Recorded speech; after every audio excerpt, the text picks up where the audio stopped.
İspanya dünya çempionu oldu. Bəs niyə çox futbolçunun əlində bildiyimiz İspanya bayrağı yox, başqa bayraqlar var idi? Oyunçular hətta açılış mərasimində himni belə oxumurdular. Gəlin bir yerdə səbəbinə baxaq. İndiki İspanya orta əsrlərdə Kastilya, Aragon, Navarra kimi bir neçə krallıqdan ibarət idi. 1469-cu ildə Kastilya kraliçası Isabella və Aragon kralı Ferdinand evlənir. Bundan sonra dövlət nisbətən güclənməyə və vahidləşməyə başlayır. Amma yenə də hər krallıq öz adət-ənənəsini, dilini qoruyub saxlayır. Aradan uzun illər keçir.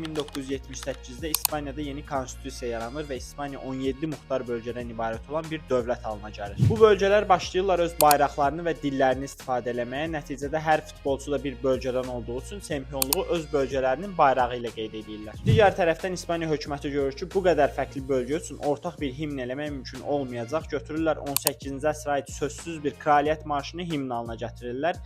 Himn sadəcə musiqidən ibarət olduğu üçün oyunçulara da oxumağa bir şey qalmır. Bax belə dostlar, səhifəmi izləyərək mənə dəstək ola bilərsiniz. Sağ olun, gələn görüşlərə dək.